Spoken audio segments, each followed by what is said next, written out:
现在欢迎您来到高白手世界。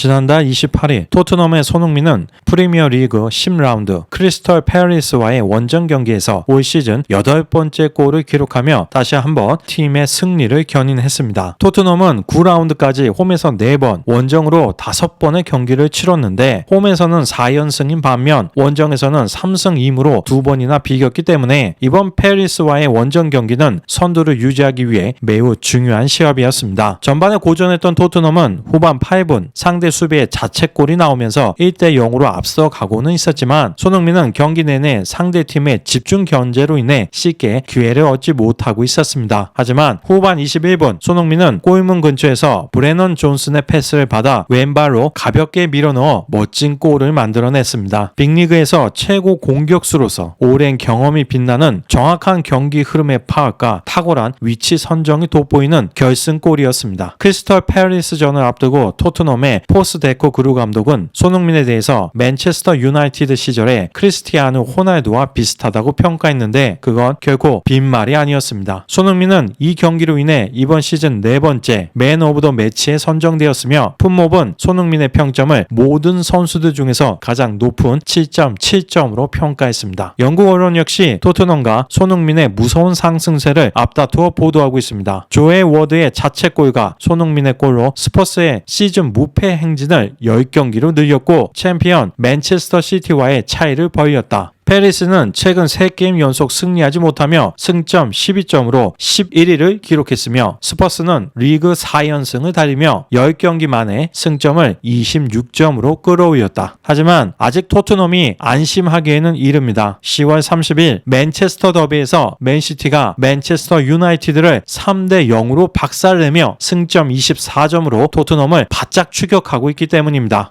맨시티는 전 시즌까지 3연속 우승을 차지한 강호이며 특히 2022-23 시즌에는 트래블을 달성했습니다. 트래블은 자국 1부 리그 우승, 자국 최상위 컵 대회 우승, 챔피언스 리그 우승을 뜻합니다. 잉글랜드에서 트래블을 달성한 건 1998-99년 시즌 맨체스터 유나이티드와 지난 시즌 맨시티가 유일합니다. 즉 맨시티는 최근 3년 내 유럽은 물론 전 세계 최고의 강팀이라고 불러도 손색이 없습니다. 이날 경기 역시 더비 매치라고 부르기도 민망할 정도로 맨시티와 맨체스터 유나이티드의 경기는 양팀의 실력 차가 명백했습니다. 맨시티는 점유율 60.9%, 슈팅 21대7, 유효 슈팅 10대3으로 원정 경기임에도 주도권을 놓치지 않았습니다. 특히 맨시티의 에링 홀란은 2골 1어시스트를 기록하며 이번 시즌 11골로 공동 2위인 손흥민과 마호메드 살라의 추격을 여유롭게 따돌렸습니다. 홀란은 모든 선수 중 가장 높은 평점 9.2점을 받았을 정도로 경기를 완전히 지배했습니다. 맨시티와 공동 2위를 차지하고 있는 건 바로 토트넘의 숙명의 라이벌 아스널입니다. 1위와 2위 간 승점 차는 겨우 2점이기에 10라운드까지 1위 경쟁은 숨막히게 진행되고 있습니다. 물론 에링 홀란이 현재 세계 최고의 공격수인 것은 부인할 수 없는 사실이지만 한 팀으로서의 힘은 토트넘 역시 못지않습니다. 손흥민은 9월 4게임에서 6골을 몰아넣으며 이달의 선수에 선정되었고 감독인 엔제 포스테코 그루 역시 이달의 감독으로 선정되었을 정도로 토트넘은 손흥민은 물론 벤치까지 절정의 기량을 선보이고 있기 때문입니다. 포스테코 그루 감독은 프리미어 리그 팀의 사령탑으로 부임한 첫 10경기에서 최다 승점인 26점을 올렸습니다. 이전 최고 기록은 한국과 매우 친숙한 거스 히든크 감독이 첼시에서 쌓은 25점이었습니다. 포스테코 그루 감독은 시즌 초반에는 케인의 빈자리를 채우기 위해 시사리송을 최전방 공격수로 기용했었지만 결국 기대에 미치지 못하자 손흥민은 올렸는데 이러한 전략이 적중했습니다. 패리스전에서 손흥민이 기록한 시즌 8번째 골은 프리미어 리그에서 111번째 골이며 역대 득점 순위 24위입니다. 현역으로 뛰고 있는 선수 중에는 모하메드 살라, 라임 스터링, 바로 다음인 3위를 차지하고 있습니다. 따라서 이번 시즌에 20위권으로 진입할 가능성이 매우 큽니다. 반면 맨시티의 최고 골잡이 엘링 홀란은 47골로 아직 136위에 불과합니다. 불과합니다. 물론 데뷔 첫 해인 2022-23 시즌에만 36골로 프리미어 리그 득점왕에 올랐다는 건 정말 대단한 기록입니다. 같은 해 손흥민은 10골로 18위에 머물렀지만 대신 에링 홀란이 가지지 못한 경험과 갈록이 있습니다. 또한 올해는 비록 에링 홀란보다 속도는 늦지만 10경기에서 8골로 무하메드 살라와 공동 득점왕에 올랐던 2021-22 시즌보다 더 좋은 시작을 보여주고 있습니다. 당시 손흥민은 10라운드까지 4골에 그쳤었지만 중후반에 들어서면서 강한 모습을 보여주었고 결국 23골로 득점왕에 올랐기 때문입니다. 최고 선수로서 손흥민이 보여주고 있는 다른 놀라운 기록은 프리미어 리그 164번째 공격 포인트를 올렸다는 것입니다. 이는 지난 10년간 프리미어 리그 전체에서 누적 공격 포인트 5위에 해당되는 대기록입니다. 손흥민은 프로 데뷔 이후 아직까지 소속팀에서 우승 트로피를 들어올린 적이 없습니다. 지금 같은 상황이면 당연히 우승을 기대해 볼만하고 수많은 언론들도 이번 시즌 토트넘의 우승 가능성을 분석하고 있는데 반면 손흥민은 관련 질문에 대해서 다음과 같이 답했습니다. 전혀 생각하고 있지 않다. 내가 경험이 많다고 리그에서 우승할 수 있다고 말할 수는 없다. 시즌 초반이기에 경기장에서 집중하고 겸손함을 유지하고 싶을 뿐이다. 우리는 매 경기마다 승점 3점을 얻기 원하고 있다. 우리는 시즌 막판에 어떤 일이 벌어질 것인지를 볼 것이다. 열심히 하고 있으니까 무슨 일이 일어날지 지켜보자. 난 매 순간을 즐기고 있다. 선수들은 이런 경기에서 승리하기 위해 매우 열심히 노력하고 있다. 이 자리에서 팀을 도울 수 있어서 기쁘다. 최고 공격수로서의 오랜 경험이 외부의 상황에 흔들리지 않는 강한 정신력을 만들어준 것 같습니다. 손흥민의 미래가 더욱 기대되는 이유입니다. 마지막으로 크리스탈 팰리스전 손흥민 선수의 멋진 활약에 대한 중국 축구 팬들의 댓글을 보면서 마치겠습니다. 시청해주셔서 감사합니다. 케인은 어디 갔냐?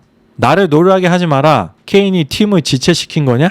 케인이 더 대단한 거 아니었냐? 토트넘이 올해 우승하는 건 아니겠지? 손흥민의 고생이 끝났다. 이제 토트넘의 주장이고 팀에서 특권이 있어서 기본골은 그에게 가고 페널티킥도 손흥민이 자유롭게 찬다.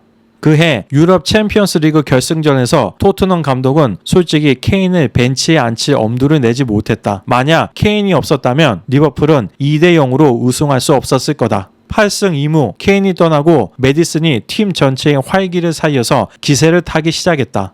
올해 바이에른은 우승 못하고 토트넘은 할 거다. 손흥민의 움직임은 정말 호날두 같다. 만약 올해 우승한다면 떠난 사람은 민망할 거다. 실제로 손흥민을 원톱으로 세우면 케인보다 골 효율이 더 높다. 손흥민, 메디슨은 우리 서로의 목표를 같이 이루기 위해 왔다. 메디슨이 와서 손흥민을 살렸다. 케인이 없었으면 손흥민은 벌써 올라설 수 있었을 거다.